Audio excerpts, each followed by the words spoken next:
ഡൽഹി സ്ഫോടനത്തെക്കുറിച്ച് അന്വേഷിക്കാൻ വൻ സംഘത്തെ നിയോഗിച്ച ഡൽഹി പോലീസ് 500-അംഗ സംഘമാണ് അന്വേഷിക്കുക. അതേസമയം ലക്നൌവിൽ UP പോലീസുമായി ചേർന്ന് ജമ്മു കശ്മീർ പോലീസ് വ്യാപക പരിശോധന നടത്തുകയാണ്. കഴിഞ്ഞ ദിവസം അറസ്റ്റിലായ വനിതാ ഡോക്ടർ ഷഹീൻ ഷാഹിദിന്റെ വീട് കേന്ദ്രീകരിച്ചാണ് പരിശോധന.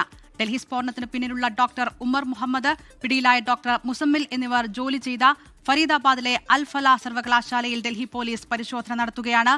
വെള്ളക്കോളർ ഭീകര സംഘത്തിന്റെ പ്രധാന സൂത്രധാരൻ ശ്രീനഗർ ഗവൺമെന്റ് മെഡിക്കൽ കോളേജിലെ മുൻ ഫാർമസിസ്റ്റ് മൗലവി ഇൻഫാൻ എന്ന ഏജൻസികൾക്ക് വിവരം ലഭിച്ചിട്ടുണ്ട്. വിനീത വിജി വിവരങ്ങളുമായി ഡൽഹിയിൽ നിന്ന് ചേരുകയാണ്. വിനീത, വിപുലമായ ഒരു അന്വേഷണത്തിനാണ് തന്നെയാണ് ഡൽഹി പോലീസ് ഒരുങ്ങുന്നതൊപ്പം വ്യാപകമായ തിരച്ചിലുകളും പരിശോധനകളും രാജ്യത്താകെ നടക്കുന്നു. എന്തൊക്കെയാണ് വിശദാംശങ്ങൾ? അതിന്റെ വിവിധ മേഖലകൾ കേന്ദ്രീകരിച്ചുകൊണ്ട് അന്വേഷണ സംഘത്തിന്റെ വ്യാപകമായിട്ടുള്ള പരിശോധനയാണ് ഈ ഘട്ടത്തിൽ നടക്കുന്നത്. UPയിലും ലക്നൌവിലും ഒക്കെ നമുക്ക് കാണാൻ കഴിഞ്ഞത് അത് തന്നെയാണ്. വിവിധ കേന്ദ്രങ്ങൾ കേന്ദ്രീകരിച്ചുകൊണ്ടാണ് അന്വേഷണ സംഘത്തിന്റെ പരിശോധന നടക്കുന്നത്. ഒപ്പം തന്നെ ഡൽഹി സ്ഫോടനത്തെക്കുറിച്ച് അന്വേഷിക്കാൻ വൻ സംഘത്തെയാണ് ഡൽഹി പോലീസ് നിയോഗിച്ചിരിക്കുന്നത്.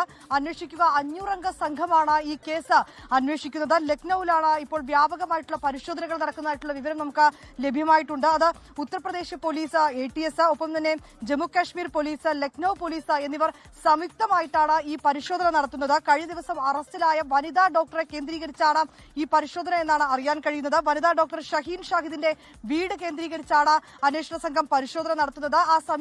ഈ വീടിന് സമീപമുള്ള അയൽ വീടുകളിലൊക്കെ തന്നെ അന്വേഷണ സംഘം എത്തുകയും ചില വിവരങ്ങളൊക്കെ തന്നെ ഈ വനിതാ ഡോക്ടറെ കുറിച്ച് അന്വേഷിക്കുകയും ചെയ്തതായിട്ടുള്ള ചില വിവരങ്ങൾ കൂടി ലഭ്യമായിട്ടുണ്ട്. ഭീകര സംഘടനയായ ജെയ്ഷെ മുഹമ്മദിലേക്ക് ഈ വനിതകളെ റിക്രൂട്ട്മെന്റ് ചെയ്യാനുള്ള ഒരു ചുമതല ഈ വനിതാ ഡോക്ടർക്ക് ഉണ്ടായിരുന്നതായിട്ടുള്ള വിവരം കൂടിയാണ് ഈ ഘട്ടത്തിൽ ലഭ്യമായിരിക്കുന്നത്. കഴിഞ്ഞ ദിവസം ഈ വനിതാ ഡോക്ടറുടെ വാഹനത്തിൽ നിന്നാണ് ഒരു AK-47 അന്വേഷണ സംഘം കണ്ടെത്തുകയും പിന്നീട് ഈ വനിതാ ഡോക്ടറെ അറസ്റ്റ് ചെയ്യുകയും ചെയ്തിട്ടുണ്ട്.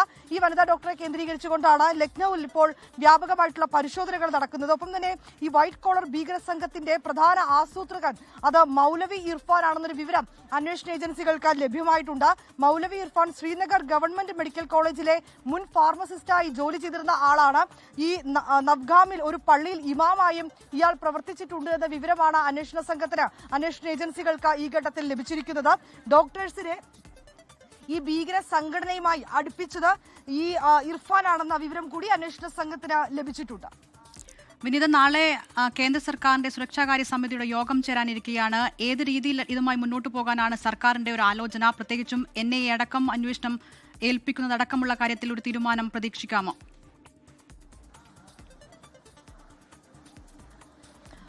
തീർച്ചയായും ഇല്ല. ഞാനിപ്പോൾ നിൽക്കുന്ന ഈ സ്ഫോടനമുണ്ടായ മേഖലയിലടക്കം അല്പസമയം മുൻപ് അന്വേഷണ ഏജൻസികളൊക്കെ ഇവിടെ എത്തുകയും അവർ സ്ഥിതിഗതികളൊക്കെ തന്നെ വിലയിരുത്തുകയും ചെയ്തിട്ടുണ്ട്. ഒരു ഭീകരാക്രമണ സാധ്യത എന്ന ഔദ്യോഗികമായി സ്ഥിരീകരിച്ചിട്ടില്ല അന്വേഷണ സംഘവും ബന്ധപ്പെട്ട ഉദ്യോഗസ്ഥരും ഒക്കെ. എങ്കിൽ പോലും ആ ഭീകരാക്രമണ സാധ്യത തള്ളാതെ തന്നെയാണ് ഈ ഘട്ടത്തിൽ അന്വേഷണമൊക്കെ തന്നെ നടക്കുന്നത്. അല്പസമയം മുൻപാണ് അമിത്ഷായുടെ വസതിയിൽ ഇന്ന് ഉന്നതതല യോഗം ചേർന്നിട്ടുണ്ടായിരുന്നു. ആ യോഗത്തിൽ സ്ഥിതിഗതികളൊക്കെ തന്നെ വിലയിരുത്തിയിട്ടുണ്ട്. ഇനി നാളെയും സമാനമായിട്ടുള്ള യോഗങ്ങൾ ചേരുന്നുണ്ട്. നിലവിലെ ഈ അന്വേഷണവുമായി ബന്ധപ്പെട്ടുകൊണ്ടുള്ള യോഗങ്ങൾ തന്നെയാണ് ചേരുന്നത്. അതിനുശേഷം ഒരുപക്ഷെ ഒരു ഔദ്യോഗികമായിട്ടുള്ള ഒരു വാർത്താ സമ്മേളനമോ അല്ലെങ്കിൽ ഇതുമായി ബന്ധപ്പെട്ടുകൊണ്ടുള്ള വിവരങ്ങളോ അറിയിക്കുമെന്നാണ് നമ്മൾ ഇവിടെയുള്ള പോലീസുമൊക്കെ, ഡൽഹി പോലീസുമൊക്കെയായി സംസാരിക്കുമ്പോൾ അവർ പ്രതികരിച്ചിരിക്കുന്നത്. ലോകത്തെവിടെയായാലും ഏത് സമയത്തും 24 വാർത്തകളും ഓഗ്മെന്റഡ് റിയാലിറ്റി പാക്കേജുകളും എക്സ്പ്ലെയിനറുകളും വിശദമായി കാണാൻ ഞങ്ങളുടെ YouTube ചാനൽ നിങ്ങൾക്ക് സബ്സ്ക്രൈബ് ചെയ്യാം.